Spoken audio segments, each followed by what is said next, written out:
Boa tarde, meus queridos e queridas alunos do sexto ano. É um prazer estar com vocês novamente e a saudade é imensa. A saudade de vocês é enorme, certo? Então, dando continuidade à nossa segunda unidade, nós começamos com o tema relevo. E hoje nós vamos falar sobre a água, né? A água continental e águas oceânicas. Sabemos que a água é um bem muito precioso, não é mesmo? Quem aqui poderia viver sem água? Ninguém, não é mesmo? Ela é essencial em nossa vida. Se a gente ficar o dia todo sem beber água, como ficamos? Então, a água é um bem preciosíssimo, né? E a água doce, ela é um dos recursos naturais mais preciosos do nosso planeta, pois a água doce é a água potável, é a água que nós ingerimos, não é isso? Então, a nossa água doce, ela é encontrada tanto na superfície quanto no subsolo. E também ela é encontrada em estados diferentes, como é o caso da água nas calotas polares, né? Que ela está no estado sólido, em forma de gelo. Então, as águas continentais, ela pode compreender, né? Ela compreende os rios e os lagos, que são as águas continentais, né? Assim também como as águas subterrâneas, que é encontrada em lençóis freáticos e aquíferos. O Brasil tem um aquífero muito conhecido por todos nós, o aquífero Guarani. Ele é um aquífero onde ele tem bastante água potável. Então, contudo, né, ainda a maior parte, né, da quantidade de água doce do nosso planeta se encontra nas calotas polares, onde nós não temos acessibilidade, né? Fica muito distante, né, das calotas polares. Então, nós não temos acesso a essa água.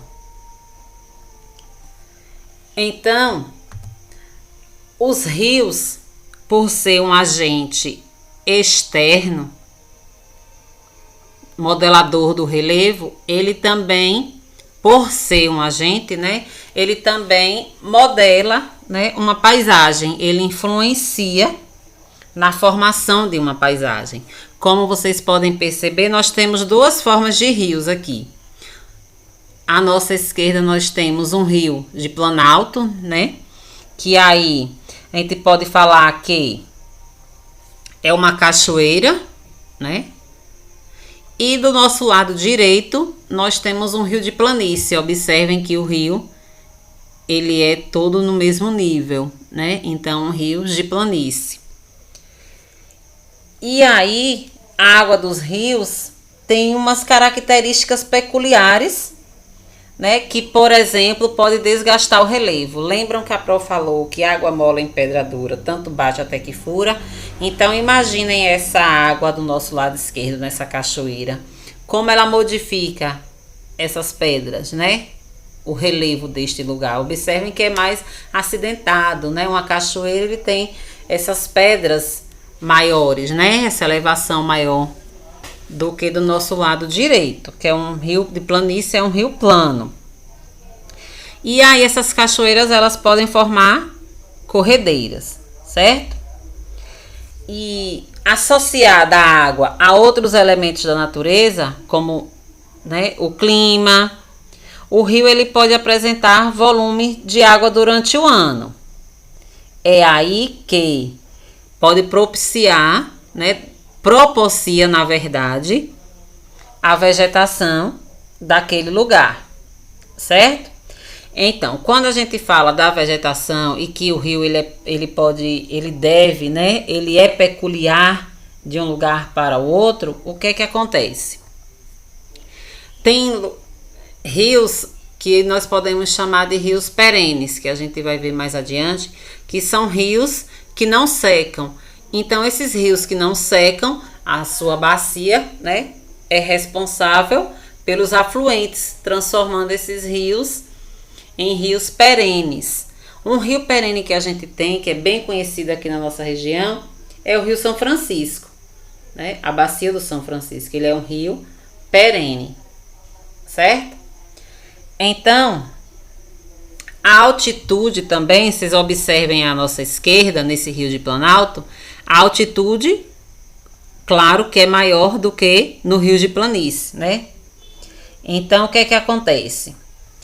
Em lugares mais elevados, né, e com a declividade maior, como vocês podem observar, pode se formar essas cachoeiras e o escoamento com a velocidade das águas, elas são maiores. Então, se à nossa esquerda nós temos um rio de Planalto e à nossa direita um rio de planície, a declividade do rio de Planalto faz com que essas águas ela se torne forte e percorre outros trechos, não é isso? Então, essa velocidade, ela é maior, claro, do que em áreas planas, em rios de planície, certo?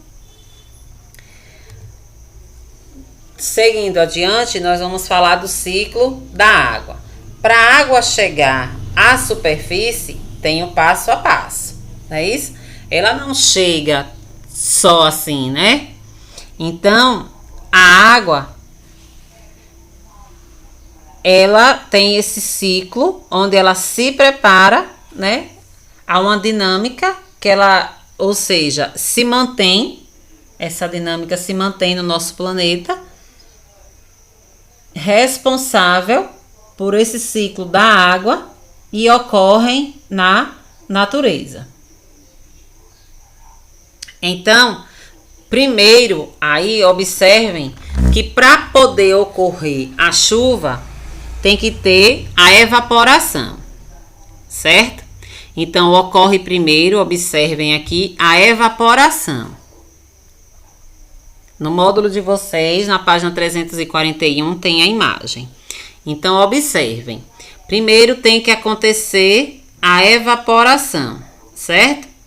A evaporação, depois que evapora, certo? Que o calor, né? Tem que ter o calor para poder evaporar essa água, tanto do mar como dos rios, se condensa, certo? Então, essa água ela vai se condensando, ou seja, vai ficando as nuvens condensadas, carregadas. Quando a chuva, as nuvens estão carregadas, ocorre o quê? A precipitação. Que a precipitação é o quê? A chuva, certo? E com a chuva, há esse escoamento na superfície, onde filtra a água, que aí nós temos a água subterrânea, os lençóis freáticos, tá certo? Então, o que é que faz primeiro, turminha, no ciclo da água? Primeiro, evapora, condensa, e ocorre o que? A precipitação, que é o que? A chuva. Com a chuva, há o escoamento na superfície, onde também a água ela vai ser infiltrada, tanto para ficar numa forma continental, numa forma de rios e lagos, como ela também se infiltra no solo, ocorrendo assim a criação de águas subterrâneas. Tá bom até aí? Qualquer dúvida, podem perguntar. A partir do ciclo da água, né, com essa infiltração, ocorrem, né, que nós temos que conhecer as partes do rio. Certo? Quais são as partes do rio? Nós temos aí a nascente. Observem que todo rio nasce, certo? Aqui nenhuma área mais alta, numa área de planalto, certo? Então, aí é a nascente do rio. Depois da nascente do rio, certo? Nós temos aí tem o nome de meandro, certo? Mas a gente vai... O meandro é o quê? É esse meio onde a água ela vem escoando. Tem também os afluentes, tá certo? Então, o que é um afluente? O afluente são rios menores que desaguam no leito do rio principal. Então, nós temos a nascente, que é onde o rio faz o quê? O rio nasce. Então, ele vem escoando pelo meandro e, em seguida, tem os seus afluentes. Observem do lado esquerdo e do lado direito, certo? Os afluentes. Então, o que é o afluente? São rios menores que desaguam em um rio principal. Um exemplo, vou pegar um exemplo aqui para a gente diferenciar esses afluentes. O Rio São Francisco é uma bacia hidrográfica, não é isso? Que é o Rio São Francisco. O Rio São Francisco ele tem vários rios, que são os afluentes, que desaguam no Rio São Francisco. Por exemplo, aqui um rio bem conhecido da gente aqui. Nós temos o rio Itapicuru, né? E o rio Itapicuru é um afluente do Rio São Francisco. Então, ele deságua no Rio São Francisco. Tá certo? Depois nós temos o leito. O que é o leito? É uma superfície do relevo que compõe o trajeto percorrido pelo rio. Então, o leito, é um trajeto do rio, onde o rio, ó, vai sempre escoando, tá certo? Ou seus afluentes, ou o rio principal, sempre vai ter um leito, que é o relevo em forma de água que vai o quê? Percorrendo, né, pelo rio. É um trajeto. E nós temos também a foz, né? O que é a foz? É a parte do rio que deságua em outro rio, em um lago ou no oceano, certo? Então, a foz é um rio que ele vai fazendo o quê? Ele vai desaguando em outro rio, ou em um lago, ou até mesmo no oceano. Tá certo? A partir daí, a prova vai explicar de novo o rio perene, o rio temporário, certo? O rio de planalto e o rio de planície. O que é um rio perene? O que é um rio perene, meus queridos alunos? Um rio perene é um rio que nunca seca.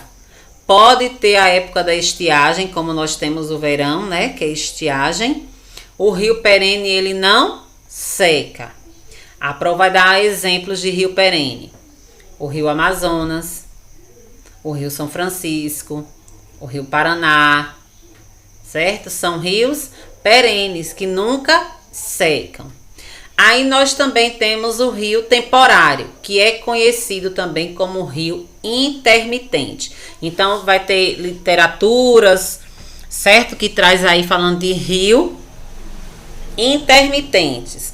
Então, em algum lugar vocês podem ver alguma questão falando de rio intermitentes. Então, o que são rios intermitentes? É a mesma coisa de um rio temporário. São rios que secam em período de estiagem, mudando assim o seu nível de água, né? Ou seja, se não tem chuva, né, e tem esse longo período de estiagem, então o rio seca, é um rio temporário. Então, recapitulando, o volume da água dos rios, né, então eles variam, certo? Em razão das condições climáticas do lugar por onde eles passam, tá certo? Então, um rio perene pode ser no tempo de estiagem ou no tempo de muita chuva, ele vai sempre continuar com água. Ele não seca. Já o rio temporário, certo? Em longos períodos de estiagem, ele vai secar, porque ele é um rio temporário. Tá certo? Então, ele chega ao quê? A secar. Onde é no Brasil que nós encontramos, né, a maioria desses rios temporários? No Nordeste. Por que no Nordeste, Pro? Porque o Nordeste tem o clima semiárido. E o clima semiárido, ele tem, na maioria do ano, períodos de estiagem. Tá certo? Observem que o Rio Paraná é na região sudeste, e na região sudeste é um clima tropical, onde ocorrem mais chuvas do que no clima semiárido. Então, esse rio, ele demora, né? Ele não seca. Então, é um rio perene, tá certo? Então, o rio perene, ele não seca, certo? E ele também é conhecido também como rio permanente. Aí permanente a gente já sabe que é uma coisa que permanece, certo? Então, perene, ele é permanente, ele não seca. Temporário, é algo temporário que ele seca. É só a gente fazer essa associação, tá bem? Rios de Planalto, como a Pro falou anteriormente, Rio de Planalto é onde ele tem um relevo diferente, né? Planalto já se disse que é uma área com maior declividade. Rio de Planície é um rio de área plana. Então, rios de Planalto, certo? Ele tem uma grande utilidade na produção de energia, certo? Então, rios de Planalto, ele serve muito para energia, tá certo? E aí nós temos o rio de Planície, que é um rio plano, com quase nenhuma declividade, né? Uma área plana, onde serve muito para irrigação e totalmente para navegação, né? Onde nós encontramos aí um meio de transporte, onde transporta mercadoria e tem que ser transportada em rios de planície, tá certo? Então, quais são os dois tipos de rio? Rios de Planalto e rios de planície. Rios de Planalto, uma grande característica é a sua declividade e a utilização na produção de energia. E o rio de planície é de uma área plana, onde serve muito para transporte e irrigação.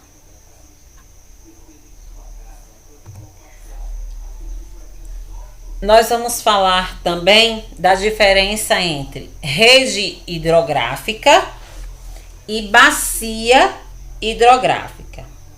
Bom, rede hidrográfica é todos os recursos hídricos de um país, composto por rios, lagos e represas. Então, a rede hidrográfica, certo? É todos os recursos hídricos. Então, se a gente for falar assim, a rede hidrográfica do Brasil é imensa. Por quê, Pro? Porque o Brasil tem bastante rios, formando assim um grande recurso hidrográfico. Bacia hidrográfica é a área drenada, certo? Por um rio principal e seus afluentes. Tá bom assim? Então, bacia hidrográfica é a área de terras drenadas por um rio principal e seus afluentes.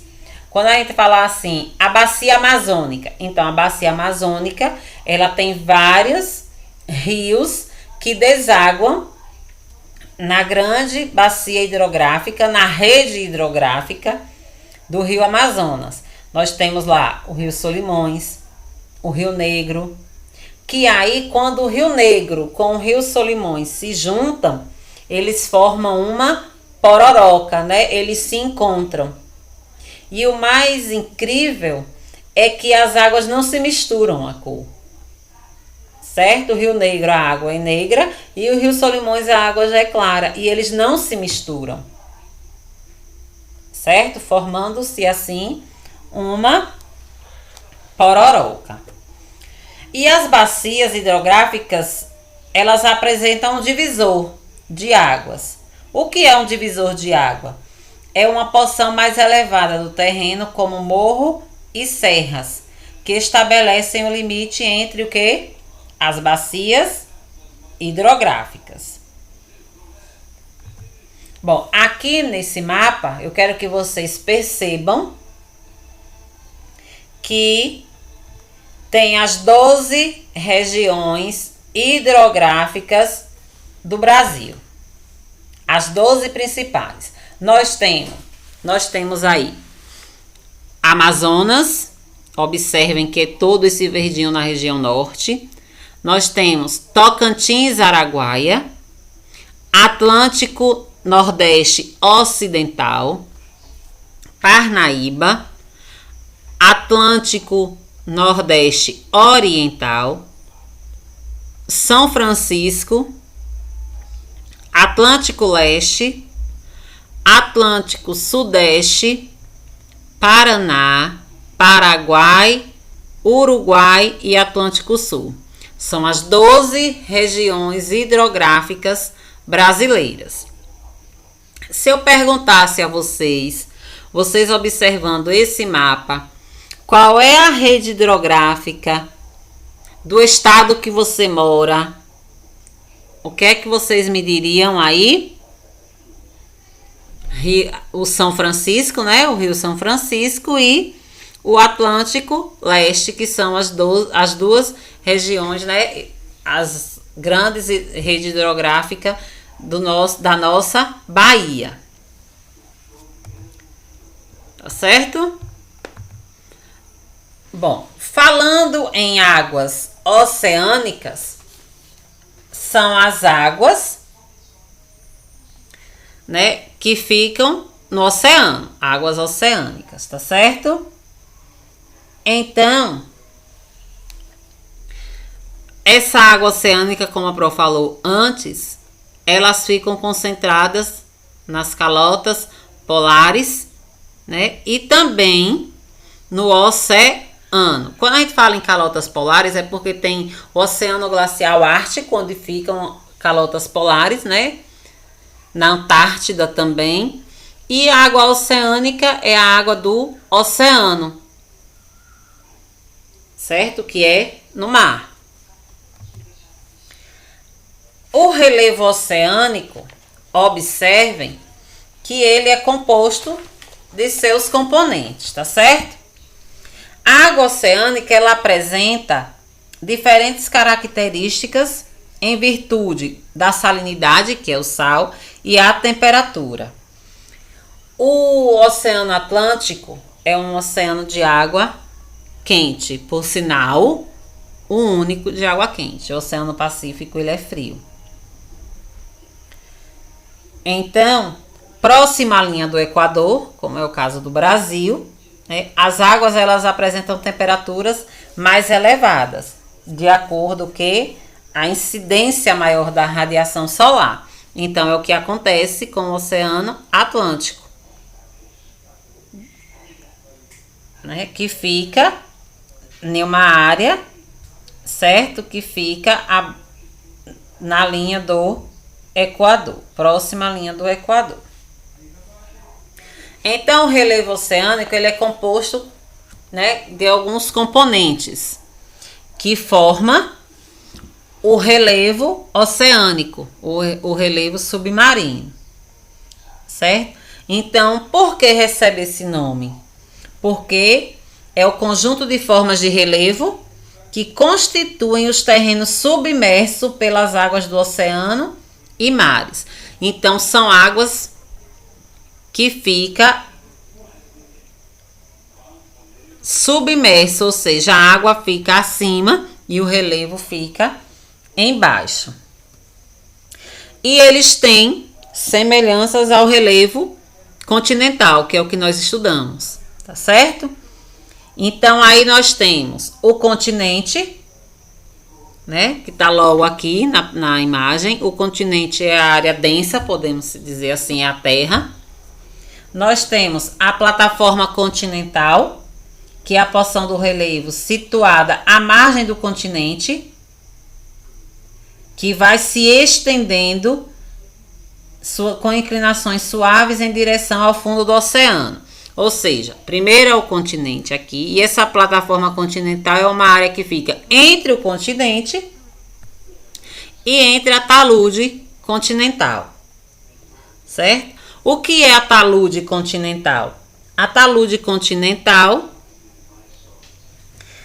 ela é compreendida entre a plataforma, estão vendo aí, e o sopé continental, e apresenta declividade bastante acentuada, que pode chegar a 3.000 metros de profundidade.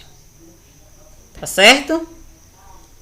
Então, nós também temos o sopé continental, que é conhecido aqui, nessa imagem aqui, da gente aqui, né, que a Pro trouxe para vocês, como arco de ilhas, que é uma porção do relevo submarino com uma maior profundidade. Aí já aumenta, né, de profundidade, que chega entre 3.000 e 5.000 metros, certo? E nessa região há o depósito, né, de sedimentos das regiões continentais.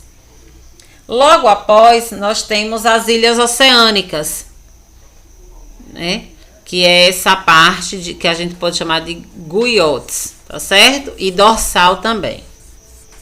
Nós temos ainda a ilha vulcânica, tá certo? Que também pode ser conhecida como ilha oceânica, que são porções do relevo que apresentam grandes altitudes e alcançam a superfície do oceano em forma de terras emersas, certo? E temos também a região pelágica, que é conhecida também como abissal, que é uma porção que se estende entre as regiões mais profundas do oceano.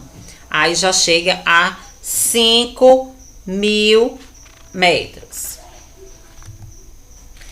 A água do nosso planeta, como vocês mesmos sabem, né? Ela é finita. O que é finita, Pro? Finita é porque ela pode acabar, né? É algo finito, tem fim. E por que tem fim? Porque o ser humano utiliza de maneira errada, né? Por exemplo, quem aqui liga o chuveiro para tomar banho e fica passando o sabonete e não fecha o chuveiro, hein? A maioria, né? Deixa o chuveiro ligado enquanto tá passando sabonete ou lavando o cabelo, passando shampoo. E aí, imagine quantos litros de água vai saindo do chuveiro sem a gente estar embaixo do chuveiro. E é água potável, né? Então, os especialistas, eles preveem que haverá uma escassez de água potável. Falavam-se que em 2025 poderia ter essa escassez, né? Vamos aguardar e rezar e pedir a Deus que não. Então, o nosso planeta, ele é ocupado em 71% por água oceânica. Se é água oceânica, está no oceano, não está a nosso acesso, tá certo? Então, a água na superfície, ela é encontrada em vários lugares, em diferentes estados físicos, como a Pro já falou anteriormente. Ela pode ser encontrada em estado líquido, né, que é onde forma os oceanos, os mares, né, formam os rios, os lagos, os aquíferos. Pode também vir em estado sólido, como a Pro falou, que é o que? As calotas polares, certo? E a água, né, a Terra, ela é formada por 3/4 de água doce e salgada. E apenas 1/4 da Terra é continentes e terras. Aí chama de planeta Terra, né? Poderia chamar de planeta Água.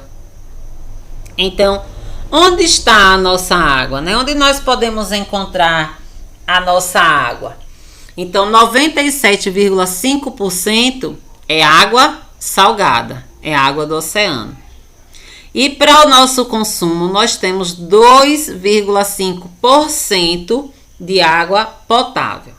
Só que uma grande curiosidade, esse 2,5% ainda é encontrado em forma de neve, certo? 68,9%, água subterrânea 30,8% e lagos e rios 0,3%. Então, quando a gente vai escovar os dentes, lavar a louça, né, e deixa a torneira aberta, nós gastamos muita água. E observem que água para o nosso manuseio é em pequena quantidade. Então, uso consciente de água, tá certo? Tem que usar a água de maneira correta. Observem aqui, ó, a Pro trouxe uma curiosidadezinha pra gente. O Brasil tem 12% do reservatório de água doce do mundo. Mas observem que 58% dos municípios brasileiros não tem água tratada. Ou seja, a água potável não chega para 68% dos municípios brasileiros. Então, a partir de 2025, pode haver uma crise de abastecimento, né, de água no mundo. Então, pode atingir a 2,8 bilhões de pessoas no mundo. Então, o consumo mundial da água, né, ela pode dobrar a cada 20 anos. Então, se hoje vamos supor que Tiago usa seus 10 litros de água por dia, mas vai aumentando a cada ano. Então, se ele usa 10 em um dia, ele depois vai, em outro dia ou em outro ano, ele já pode usar mais de 10 litros, ele já vai usar 20. Então, isso vai dobrando, certo? O consumo da água.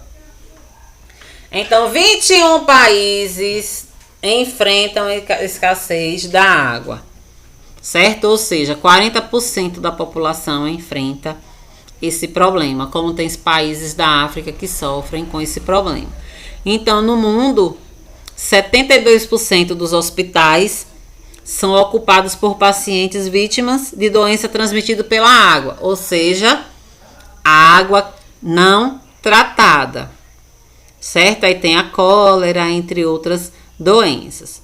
Então, usem a água de maneira correta, certo? O que é que a gente tem que fazer para usar a água de maneira correta? Fechar bem as torneiras, não jogar lixo nos rios e nos lagos para não poluir, né? Por exemplo, reutilizar a água. Lavou a roupa, pega a água do tanquinho para jogar na privada ou para lavar a calçada, né? Utilizando a água para não gastar tanta água potável. Vai reutilizar a que já usou, né? E aqui tem a disponibilidade de água no mundo, né? Porque a água está sob ameaça. Há lugar que a água potável está disponível em abundância e outros que esse recurso é escasso. Por exemplo, aqui no mapa, observem a África. Olha a legenda aqui em cima. Esse bonequinho escuro é a população. Azul é a água. Então, observem que a África, a gente tem aqui uma porcentagem de 13% da população da África, só tem 11% de água, de volume de água. Então, tem mais gente do que água, certo? Então, aqui tem a escassez da água. Observem na Oceania, aqui, que tem menos de 1% de população e a água chega a 5%. Então, aqui não tem essa escassez de água porque a população é pequena e tem muita água. Outra curiosidade também é o continente asiático. A população é grande e a água, 60% de população para 35% de água. De todos os continentes, certo? O que mais tem água, observem que é o continente americano. O Brasil se concentra na América do Sul e observem que tem 26% de água. Tá bom?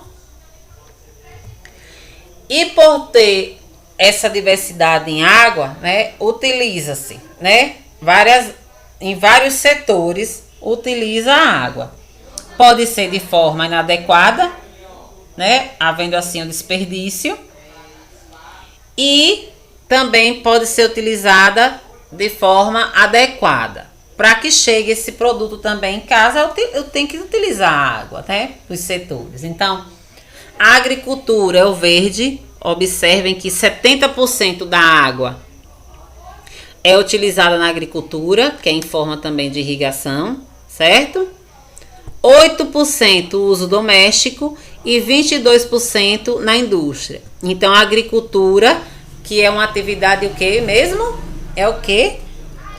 Plantação, né? Plantação e cultivo. Então, a agricultura é 70%, certo? Da água é utilizado na agricultura, que é responsável por trazer o alimento para nossa casa, tá certo?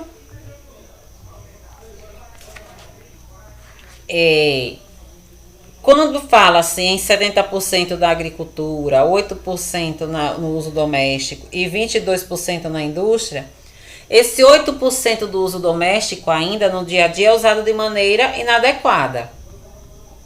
Como a Pro falou anteriormente, torneira muito aberta, né?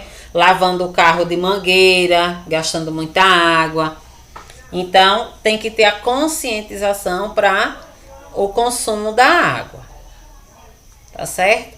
Então, uma boa aula, bons estudos. Qualquer dúvida, pode chamar a Pro e até a próxima aula. Um abraço, cheio de saudade. Fiquem com Deus. E até breve, tá bom? Fiquem bem.